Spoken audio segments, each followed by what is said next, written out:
Hello and welcome along to another episode of this FM22 One Club story from Hemel Hempstead Town with me, Daniel. We bring up the quarter of a century in style today in the Tudor Times. It's part 25 and we face Hartlepool after sneaking into the playoffs in the most backdoor way possible. On the final day of the season with 15 minutes to go, we were 3-0 down against Bromley and we were out of it. But Aldershot bottled it against Eastleigh and we sneak in just on goals scored. That's the position we're in at the moment, but it means we get this lovely trip to the northeast to face Hartlepool, the side that finished 4th this season, albeit only 4 points above us, but have certainly had the better of us for most of this year. However, we did get one win against them on camera. We did play really well in that game. We'll be hoping we can replicate that today. Couple of injuries for Hartlepool. We've of course got Marsh Brown out with a broken leg. So if you're looking forward to finding out if we can sneak through and maybe even finish this episode with a semi-final, please do chuck a thumbs up on the video. Subscribe down below for daily FM22 content from 2 long-term stories. Daily videos at 3:30 rotating between this one and our journeyman / director of football story, the head coach. And a massive thank you for watching as always. You can find links to anything you've missed in the eye above, the Twitch channel for regular live streams, and a football podcast too. But our attention today is entirely on Hartlepool and the National League playoffs. We finished 8th last year, we finished 7th this year. My idea really is to get a taste of the playoffs, which we've now just about managed to do. And you've got to remember, we were in crisis 2 episodes into this season. We were scrapping for relegation. We were level on points with the relegation zone after 10 or 11 games. It was only really after we went back to basics and built our tactic from the bottom again that we were really able to rise up the league, because we experimented with a back 3 and it was disastrous, and we managed to refine our form. So, a revitalised side against a high-flying side. Hartlepool went through the same process last year. They really struggled after coming back down, but this season they're back in the mix. But to be honest, outside the top 2 of the National League, it's been really tight this year. Newport have been brilliant the second half of the season. If we get to the semis, we're probably going to lose it. But for now, away from home to the northeast, let's go and have a look at the squad we've picked for today. We've tried to get everyone rested ready for Thursday. And this is the main reason I don't think we'll go up in the playoffs, because we're just going to run out of steam. We're trying to get players on trial. We're trying to get players in preparing for next season. But if we can get that playoff experience this year, we can have 1 or 2 games. We can play well and compete. It will give a lot of confidence for next season when I want to make this squad a lot stronger. Financially, it should also be a benefit too. We've managed to basically keep things tight for most of this season again, around the $500,000 mark still. There is a lot of positives to come from this, particularly the second half of the year. And we just need to keep people in form and get good squad replacements in. So let's have a look at the lineup. You can see Wrexham have already dumped Southend out. 6th place beating 5th. That one was on penalties in the end as well. Is that James Cragen?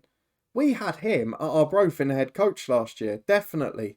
But let's go and get into our team. It's got to be fit. We've rested everyone as much as possible. Please let it be good. Okay, Carson needs a rest still. Everyone else just about fit. And I've taken a couple of tactical gambles. Not so much in changes of shape or position or whatever else, but personnel. What I've done is, where I could see there's a lot of players struggling for fitness, I've tried to just rest a couple that won't have a huge impact on the team. So Oshieng, who's of course been a first choice fixture in the side all 3 seasons, a player that's been travelling to Kenya, don't forget, in all the international breaks. We're giving him a rest for Barkers. Barkers, the added height, 6'4", big jump in reach, someone who can maybe help us on that side of things too. We've also brought in Harrison, the experienced EFL player, in for Fernandez on the right wing. When you compare the fact that Fernandez at 24 has spent most of his career at Farnborough in the division below, well, ironically, our scouts have picked up another star from who might be signing this summer. And then Harrison, who's been a Wales under-21 international, scored loads of EFL goals, got promotion from League One with Portsmouth in the first season of this save. It's someone we've got to give an opportunity to. And this is the sort of game where he could become a star. There's youngsters on the bench, there's quality on the bench. But for now, this is the 11 we've gone for. We've got Gregory between the sticks, Hewitt and Carson the fullbacks, with Kopekwa and Harbottle as centre-half. Barkers, Brunt and Turner the midfield 3. Turner, been a little bit inconsistent recently after a really good year. Today's the day we need him to deliver. Then Harrison in on the right wing, Aguas over on the left. And Victor Zedende, 35 goals this season up front. If he can add 1 or 2 more today, I'll be very happy with him. We're going to stick positive. I'm not sure about the playing out from the back. We'll see how Hartlepool approach it. But this is a massive moment for this football club. Our first playoff game and a chance to get one step closer to being 2 years ahead of schedule. Let's see if we can do it. 2 changes for us from the final game of the season. A battering at Bromley, if we're being honest. 3 changes for Hartlepool. Some good players going out and some very good ones coming in. We've mentioned the experience before. They've got a solid keeper. David Ferguson, very experienced pro. Deshaun Darling, we've tried to sign in the past in multiple saves. And Gavin Holohan dropped to the bench. He was a star against us last time. So let's go and tell the lads. I don't need to tell any of you how big this match is. That's why we need to improve. How can I say it? Hands in the pockets. Nice and simple. We'll be relaxed. We'll get them motivated. And we'll get into the first half. The plan, to try and fly out the traps in the northeast. Well, first things first. 20 minutes in. We've had no real threat on our goal. And we've kept it quiet. Secondly, big attendance. 6,700 almost. Up at Victoria Park. It's a brilliant attendance for a big game. Hartlepool have matched us up, and after all of the fun we've had this season, all of the high goal scoring games, we get to the half-time whistle, or at least a minute of stoppage time, with no highlights, and maybe one chance to put it in the box. Hewitt up to the back post, Aguas with a header, Ashby Hammond's dropped it. Oh, it's awful goalkeeping, and we have taken full advantage. Victor Sedende is always in the right place at the right time. If ever a goalkeeper, a defender makes an error, Victor Sedende is on it like a shot. From nothing, we take the lead. It's the only bit of the first half we've seen here. And it is Hartlepool United 0, Hemel Hempstead Town 1. We're dominating the stats. We've had more possession. We've had more set pieces. We're really looking good. What a fantastic moment for us. I know that we didn't really earn it. It wasn't a brilliant goal. It wasn't well worked. But if you keep putting the ball in the box, if you keep putting people under pressure, you're occasionally going to get a mistake like that. Hartlepool's keeper will be ruining the error. And now those lads are going to come out firing. What we've got to do with these lads inspired and motivated is get more out of them in the second half. Let's see if we can do it. Slight concern at the back that Harbottle's on a yellow card and not having a good game. As we come back for an Oliver Turner free kick just over the bar from 30 odd yards. Didn't really have enough pace to threaten the keeper. But we look by far the better side, and at the hour mark, I am going to make that change. I don't want to risk a red card, and Harbottle had been poor. So Jack Sengut comes on. As Hewitt's got a throw by the corner flag on the right. We look brilliant. Barkers goes all the way back to Sengut. Not sure it was necessary, but Turner makes something of it. Oh, Matthew Carson. You don't ever shoot. But nearly scores an absolute rocket. We've been dominant. Now the question is, are we going to rue the fact it's only 1-0? That might be the problem here. Barkers has been really solid in the middle. You've got to be fair. Harrison's been the best attacking player in the team, despite the Sedende goal. And with 22 to go, I'm going to bring on Fernandez for Aguas on the left-hand side. It doesn't really matter which way round these two are, I don't think. They're better that way round, and Harrison's having a good game. So let's leave it as is. We'll freshen up the midfield a bit later on. But for now, with a quarter of the game to go, we could not be any happier with the performance. We've been absolutely sensational so far. I'm going to make one change in the middle. I don't know who it's going to be, though. Brunt off, and it's going to be Mauro Bandera. Get the fresh legs in there. We've got a free kick to defend, though, with Dallin. Oh, it's a great save, Gregory. The rebound's blocked. Kopekwa, absolutely sublime. The keeper was on the floor. The first one had been blocked by a defender who was then out of shape. It looked like it was all over. But Cole Kopekwa with a sublime block, and how the corner's headed away, we've got a chance to counter. Ellis Harrison down the right just takes it away from the danger zone. But Hartlepool look like they've gone attacking here, so we might have to change our tact. I'm going to drop to a balanced mentality. We've got 5 minutes to go. The fullbacks are going defensive. Rather than just throwing on the time wasting, I'm going to do it in instalments here. So fullback on defend. Turner is going to be a central midfielder on support. And I think I'm going to go full blown in a minute because there's 3 minutes of stoppage time. And this could just about be one of the best performances and results of the season. So let's drop Harrison to a support duty on the right. Let's get both of them back to the side of a midfield. I know they can't do it, but who cares? Left and right midfielder. It is a 4-1-4-1. We are going to time waste all the time. Keep the ball a little shorter. Slow it right down.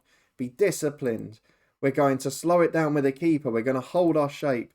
and we're not going to push the line up so high. 3 minutes separate us from a semi-final. Whether it's Bromley or it's third place Newport, I don't know. I'd rather Newport based on our games against both this season. But we can't think about that yet. We can now though. Hartlepool United 0, Hemel Hempstead Town 1. From trying a back three and almost falling into the relegation zone in mid-September, we're now in a National League playoff semi-final and one game from a return to Wembley Stadium, just as we had in the FA Trophy final first year. What a performance, what a result. Barkers and Harrison, the selection dilemma's paid off. We made the right decision, we made the right call. We've not got much recovery time now though. Let's see who we're going to be playing in a semi. We'll be back to play it in a minute. We are back for the semi-final draw for the National League playoffs. Now, we can only play Bromley and Newport if this is realistic, because it would normally be the two that have got through from the playoff against the two who are second and third. We'll definitely be away from home and we'll be against one of them. Which one is it going to be? A trip to Bromley, who have battered us twice this year, or a trip to Wales, where we had great fun on camera earlier in the season, albeit before a manager change and flying up the league. Let's see which one it is. Newport are out first. Is it going to be a Welsh derby, or is it going to be Newport v Hemel Hempstead? It is Hemel Hempstead Town. Bromley will play Wrexham for a place in the final, and we've got one hell of a chance. It's on Sunday. Oh no, we're in big trouble. Look at the state of the fitness. How on earth are we going to get a team fit for that? They're not making it, are they? We're going to rest everyone we possibly can in that side. So we have got Sedende up to Elliot Hewitt. This is going to ruin our season because we just have not got the legs. We don't need to rest Barkers. Brunt got a rest in the game. I'm not doing a very good job of picking this here, am I? But at least 7 or 8 of that starting 11 needs to get a little bit of a breather. Even Harrison is experienced and not very fit. So forget the fact they need to train for this game. 2 days off and just hope they're match fit. I'm not sure who's going to make it. I'm looking at that and thinking Cole Kopekwa certainly going to be running on empty. We'll be back in a moment for Sunday's game where we are going to be heavy underdogs. We are not up first though. It is Bromley v Wrexham in the playoff semi-final. Who's going to get to Wembley? I mean, if it's Bromley, we can write off promotion regardless of whether we win our game or not.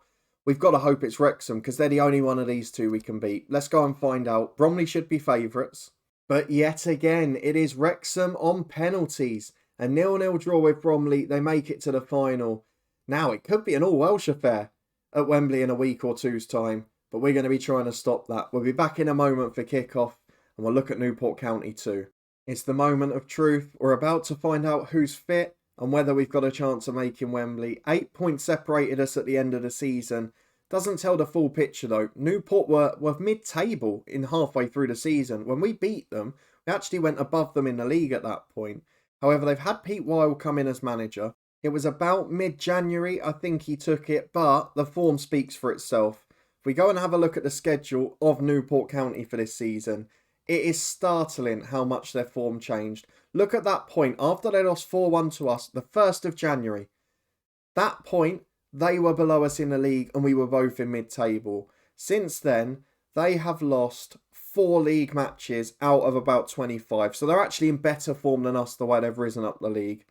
And they've got to this position when they're now at home. They've finished 3rd and they're in a playoff semi-final. They've got Joe Duffy, one of our Bangor City heroes from last year's Build a Nation. And they've got loads of quality. You remember us mentioning Tom Eaves last time? I'm sure he'll be a threat here too. They got big money for reaching the 3rd round of the FA Cup and hosting Brighton, a game which attracted 8,500 plus to Rodney Parade. I'm sure it'd be a pretty big crowd for this one as well. But Newport, brilliant under their new manager. No signing, so he's just revolutionised the current squad. Now let's see if we can stop them with what I imagine will be a very unfit team. We're being recommended to make 10 changes, which is never a good sign. To be honest, I'll probably just stick with the first team, even if they're not fit, because most of them are there or thereabouts. We could think about bringing the likes of Fernandez back in for Harrison if we were so inclined, but I'm actually going to stick with the same 11. I know it seems really wrong, and I know that a few of them aren't fit, but what have we got to lose? We've got 2 games of the season to go. The changes worked for the last game. Now we're going to push them through. Into the second game we go. It is the playoff semi-final against Newport. Nobody thought we were going to be here. So we might as well go all out and see if we can make something special happen. One game from Wembley Stadium, Joe Duffy needs to be closed down. He better not score the winner against us. Not after what he did with us last year. It is a very good side though. Tom Eaves on the bench yet again. Joe Day on the bench as well. These are quality footballers that would walk into our team. However, we know Jermaine Hilton well. We know Ryan Haynes, a very good footballer. And Joe Duffy, of course, needs no introduction on this channel. 6 changes for them. They've taken the opposite approach to us. So from their final league game, where maybe they rested people if they had third wrapped up, they have gone for a very different 11. So they're definitely going to be fresh up. Not playing that first round definitely makes a difference. And that has to be our aim for progression next year. If we don't go up this season, which is incredibly unlikely, we have to get into that top 3, miss the first game, make it a bit easier. As Newport kick off, last time we flew out the traps. We were 3-0 up at half time, but it was a different manager. And it wasn't a team full of confidence, as they are now. Collins in straight away from the kickoff. Not a good start. Oh, great save, Gregory. We've said that story before, haven't we? Remember the FA Trophy? Running on empty, trying to make it through to the final and playing at Wembley. And David Gregory was a one-man team. He's not had his best season. In fact, it's the first time I've had to think, does he need replacing?